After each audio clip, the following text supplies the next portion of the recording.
Don't show up. The message that broke the holiday.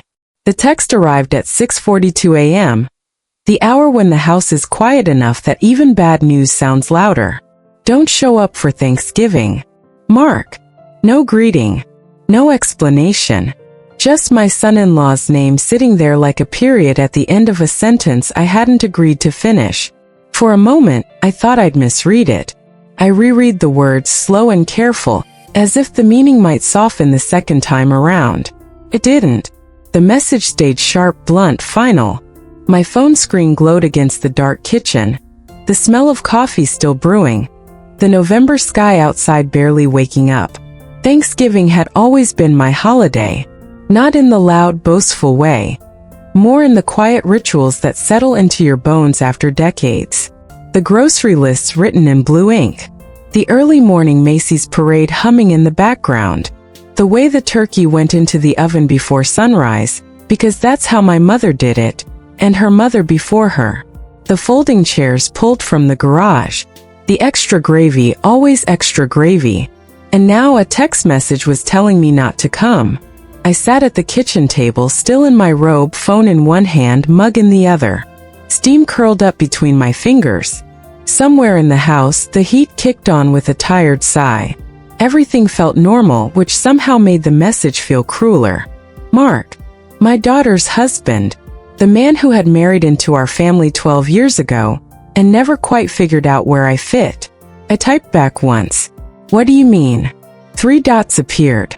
Disappeared. Reappeared. Then nothing. I waited longer than I should have. 5 minutes. 10. I checked the clock like time might explain something. It was still early, too early for drama, too early for a confrontation. But my heart had already started pounding in that familiar, hollow way it does when you realize someone has decided something about you without asking. Finally, my phone buzzed again.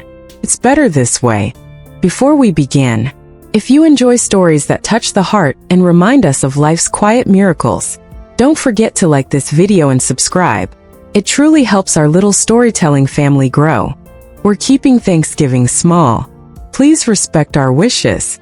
Respect our wishes. I read that line over and over. It sounded polite, civil.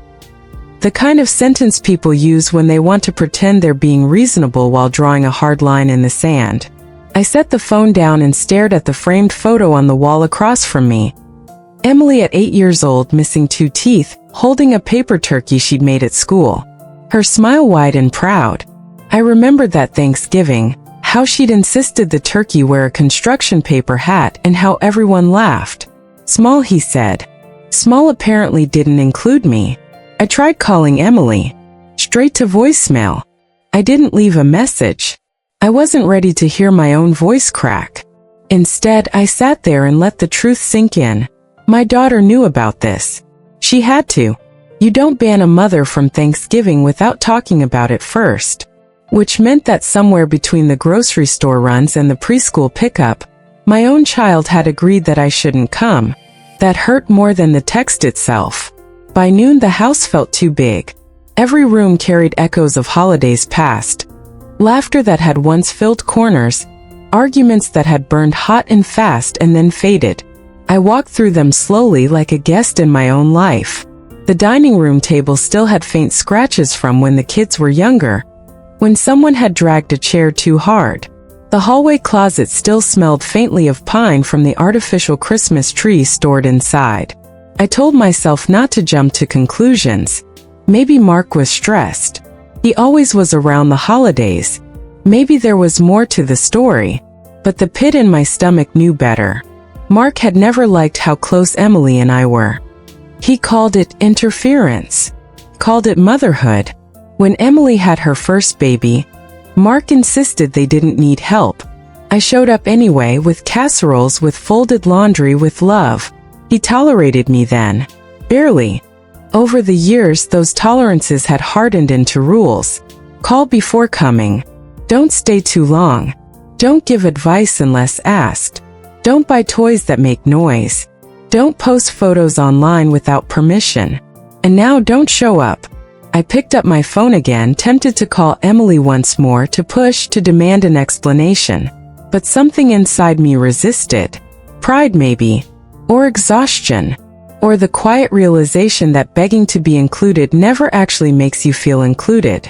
Instead, I opened my contacts and scrolled past family names until I reached one I hadn't used in a while. Linda, my best friend since college. The kind of friend who knew your worst haircut, your worst breakup, your worst mistake, and loved you anyway. She answered on the second ring. "Hey stranger," she said, cheerful as ever. "What's going on?" I didn't plan the words. They just came out. "I've been uninvited from Thanksgiving." There was a pause. Then by who? "My son-in-law." Another pause, longer this time. "Oh hell no." That was all it took. I laughed, once short and sharp, and surprised myself when tears followed immediately after. Linda didn't interrupt. She never did when it mattered.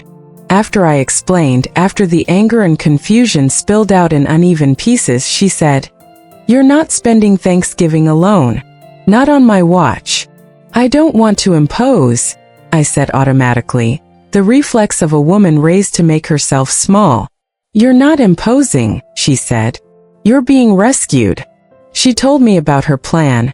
Nothing fancy, just a few friends who, like us, had complicated families or none nearby. Potluck. Too much wine. No pressure. "Come," she said. "Bring whatever you want. Or bring nothing. Just bring yourself." I looked around my quiet house again.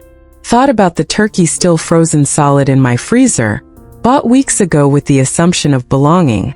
"I'll come," I said. And the moment I said it, something shifted. The days leading up to Thanksgiving passed in a strange blur. Emily never called. Neither did Mark. I told myself I wouldn't reach out again. If they wanted distance, I would give it to them. But distance has weight, and I carried it with me everywhere. Into the grocery store where I avoided the holiday aisle. Into the evenings where I turned off commercials that showed smiling families around crowded tables. On Wednesday night, I took the turkey out of the freezer and stared at it for a long time. Then I put it back.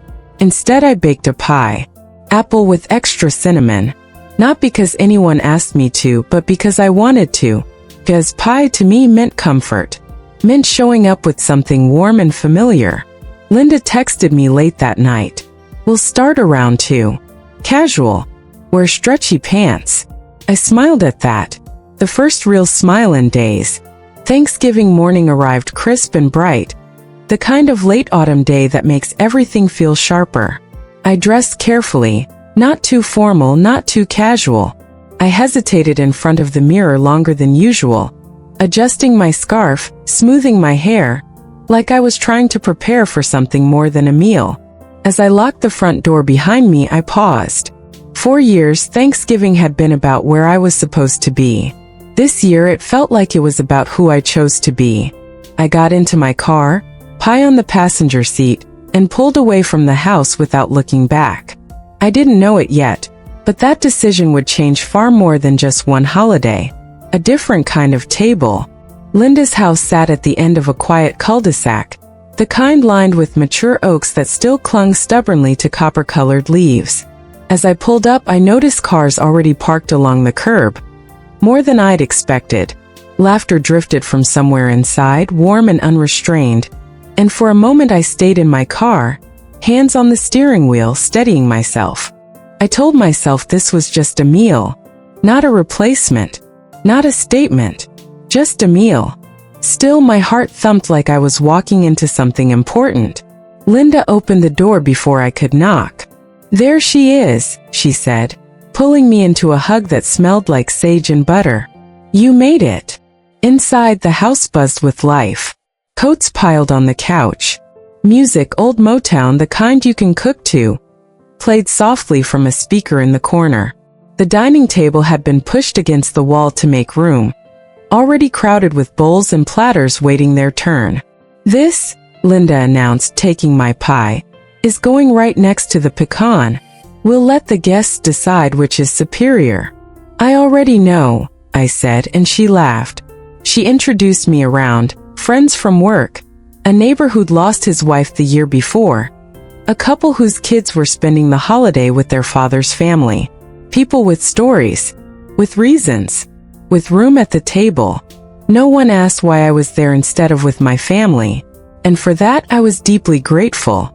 I poured myself a glass of wine and took a seat on the edge of the kitchen island, listening more than talking at first.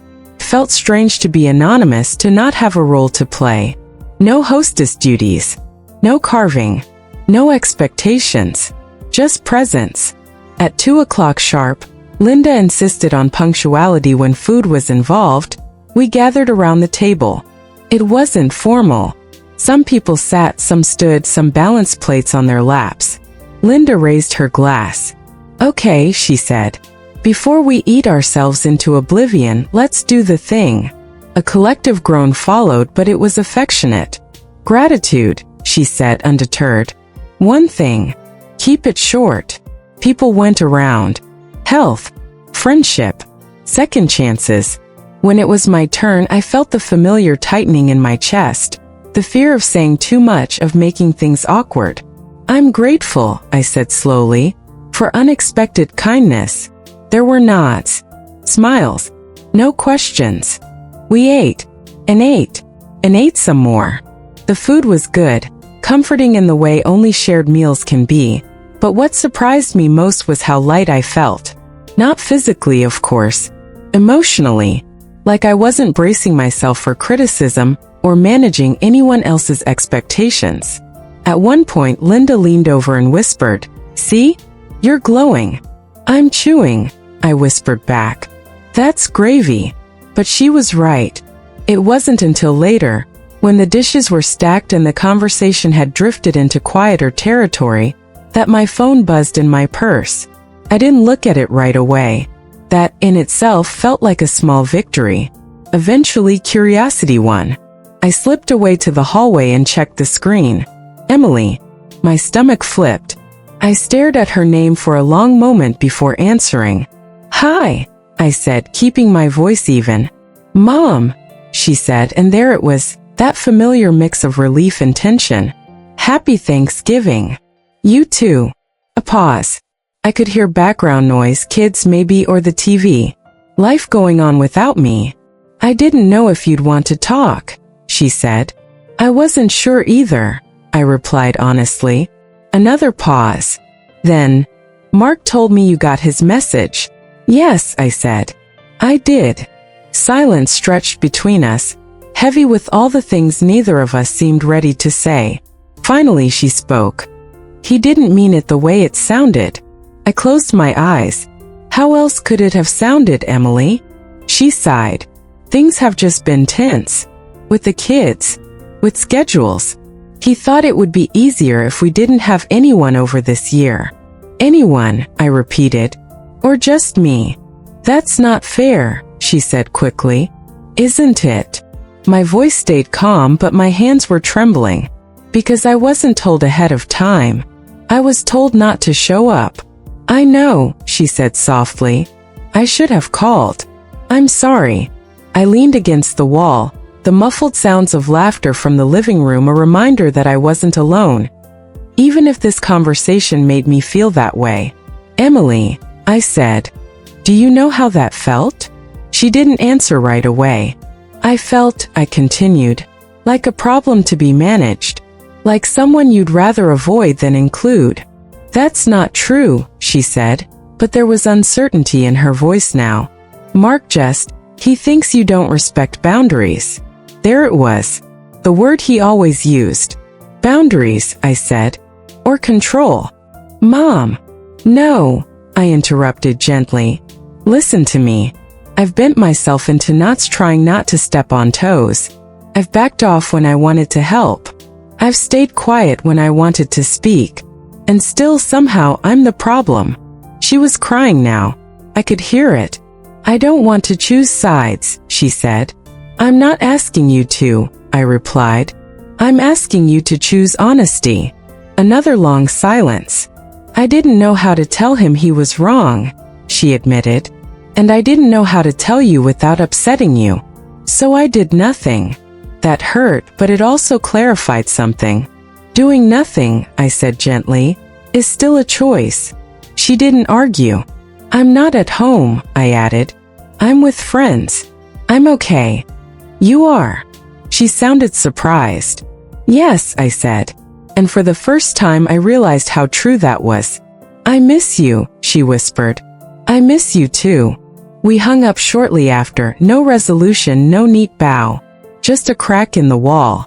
A beginning, maybe. I went back into the living room and found Linda mid-story, animated as ever.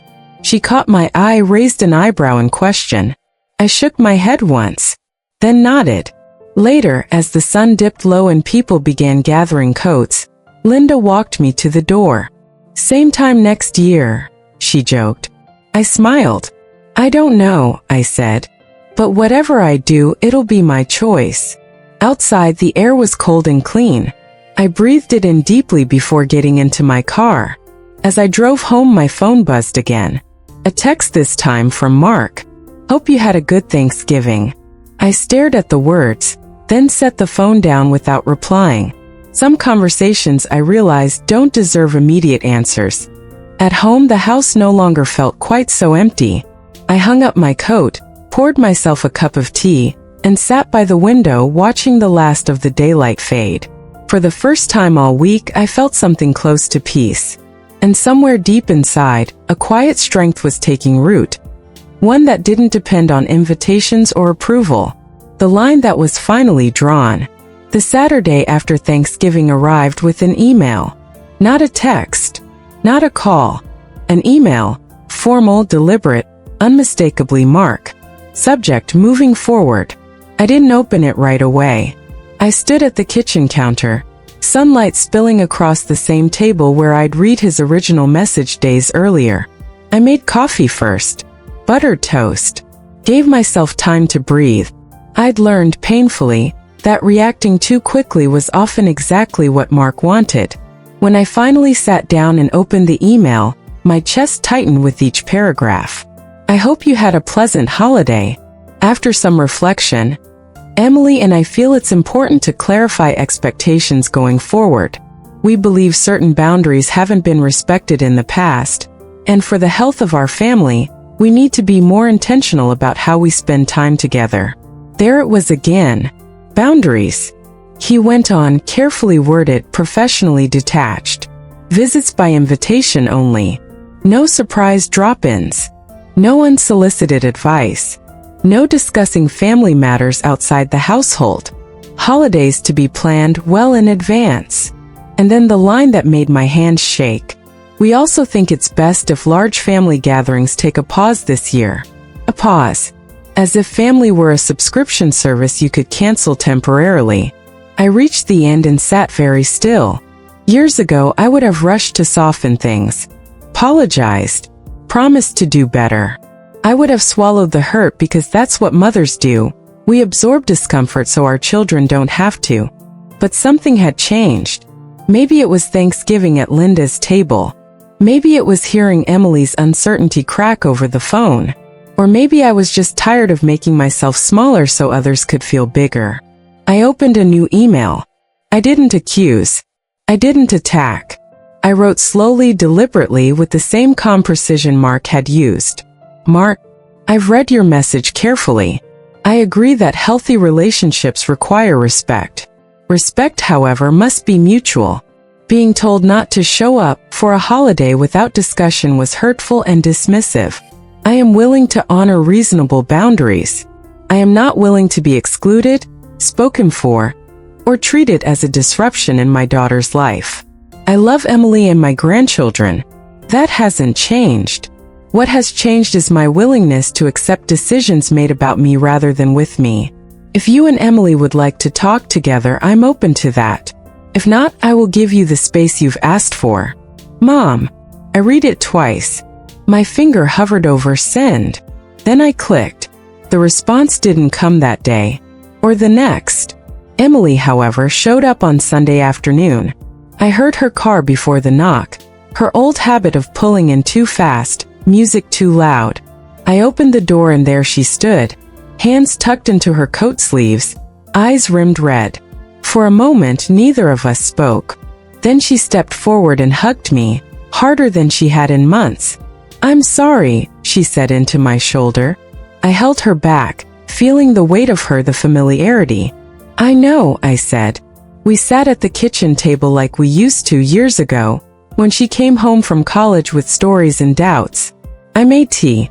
She wrapped her hands around the mug like she needed the warmth. "He's angry," she said quietly. "About what?" "About your email." I nodded. "I expected that. He says you're trying to undermine him." I met her eyes. "Do you think that?" She hesitated. That hesitation told me everything. "I think," she said slowly, "that he's used to being in control, and I think I let him be because it felt easier than pushing back." "That's not your fault," I said. "It kind of is," she replied, tears welling. "I didn't stand up for you. I didn't stand up for myself." We sat with that truth between us. "I don't want to lose my family," she said. "But I also don't want my kids growing up thinking love means exclusion." Something in my chest loosened at that. "Neither do I," I said. She stayed for hours. We talked about everything and nothing, about the kids' school, about work, about how marriage can quietly become lopsided if you're not careful. She admitted things she'd never said out loud before. That she felt isolated, that Mark's rules sometimes felt more like walls. "I didn't realize how much I missed you until Thanksgiving," she said. The house felt empty. I smiled sadly. So did mine. When she left, she hugged me again, longer this time. "I don't know what happens next," she said. "Neither do I," I replied. "But we'll figure it out." Mark called that evening. I almost didn't answer. But I did.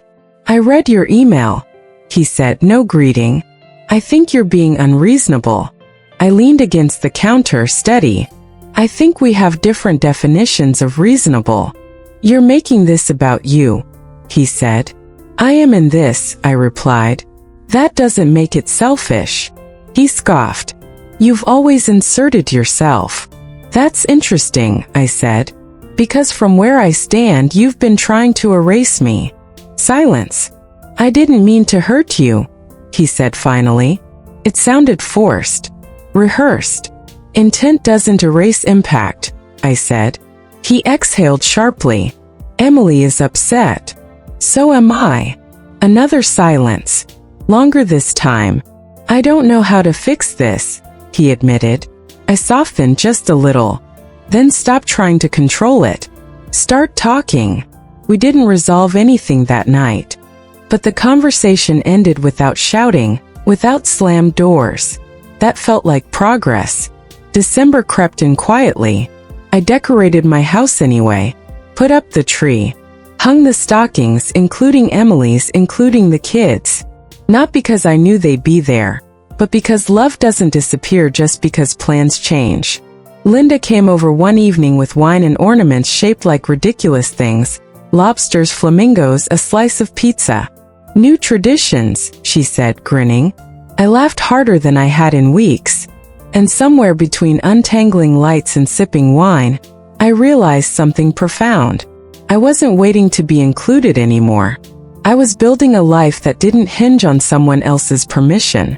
When silence finally spoke, December arrived like it always did, too fast, too loud, and heavy with expectations. Christmas lights flickered on across the neighborhood, each house competing in quiet defiance against the darkness. Mine joined them willingly. I strung lights along the porch, placed a wreath on the door, and let the tree glow at night even when no one else was there to see it.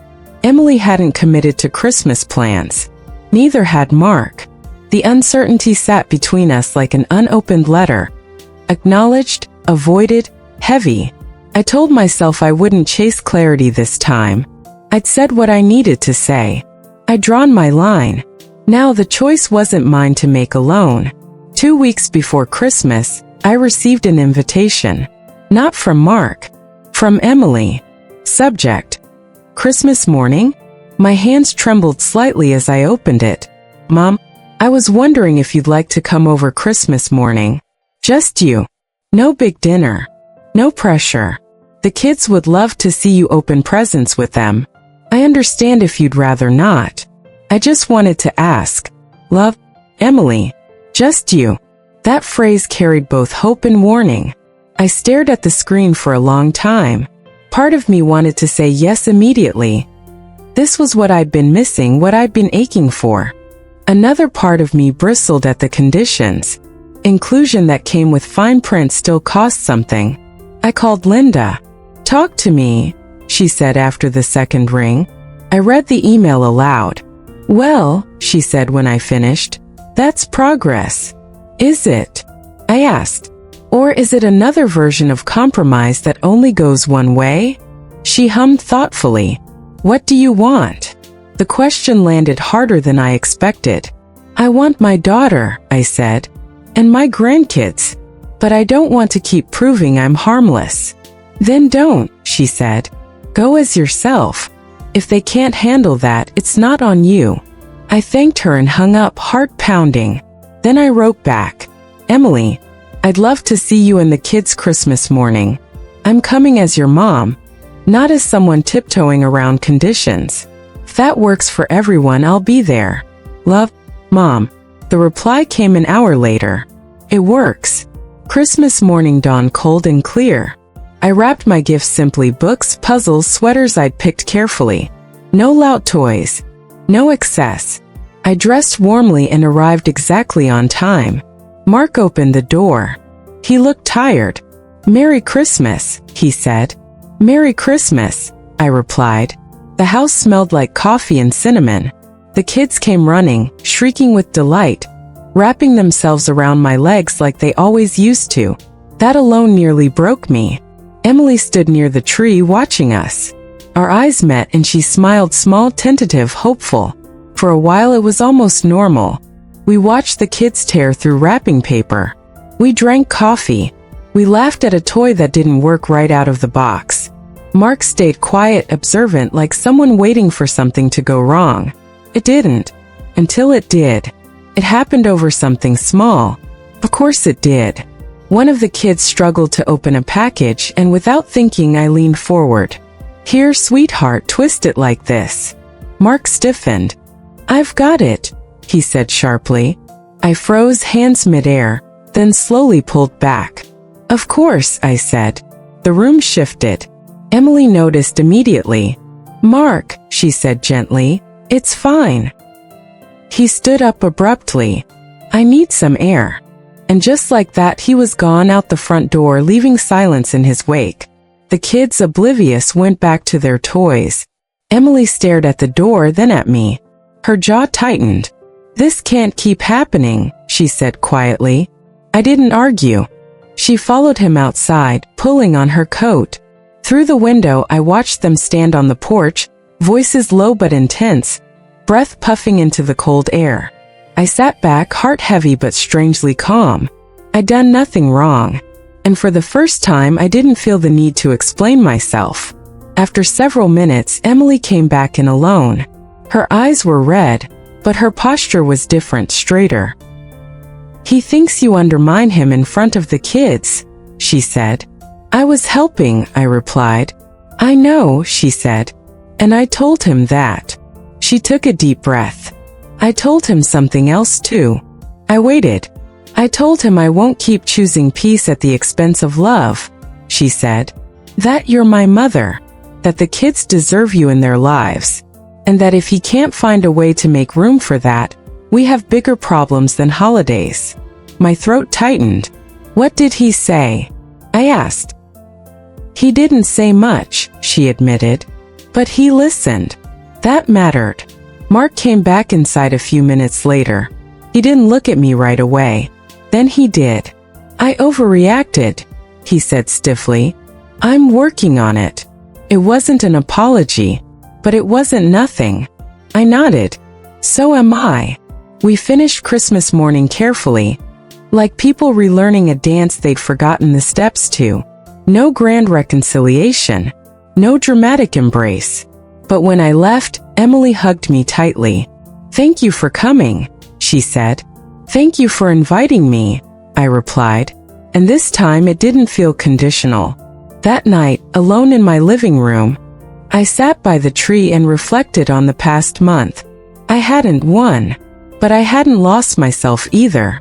I'd stopped shrinking, stopped apologizing for existing, and in doing so, I'd given my daughter permission to do the same. Sometimes change doesn't arrive with fireworks. Sometimes it comes quietly, wrapped in discomfort, carried by courage, sustained by truth. The table I chose. The new year didn't arrive with resolutions. It arrived with clarity. January was quiet in the way that feels earned, not empty. The decorations came down slowly. The house exhaled. And for the first time in a long while, I wasn't bracing myself for the next emotional aftershock. Emily started calling more. Not long, dramatic calls, just ordinary ones. 5 minutes while driving home. A quick question about a recipe.